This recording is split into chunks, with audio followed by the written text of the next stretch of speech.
আসসালামু আলাইকুম আসাদ ভাই। সরি, ভাত খাওয়ার সময় সালাম দিতে নাই জানি, তবুও দিয়া ফেলাইছি যখন। আমার নাম ভাইজান। 6টা বাজে, এখন কোন সময় খাবার খাইতেছেন? অবশ্য মেট্রোপলিটন থানার ওসি মানে দুনিয়ার কাজ, ঠিক মতো খাওয়া দাওয়া হয় না, পোশাক খোলারও সময় পান না। তা কি খাইতেছেন? আলু ভর্তা? ও অনেকদিন আলু ভর্তা দিয়ে ভাত খাই না। মনে কিছু করবেন না ওসি সাহেব, হালাল খাবারের লোভ সামলাইতে পারতাছি না। এদেশে বহুত কম লোক আছে যারা আপনার মতো হালাল খাবার খায়।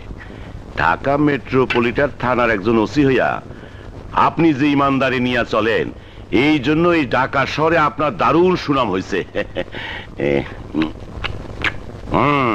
এইটা একদম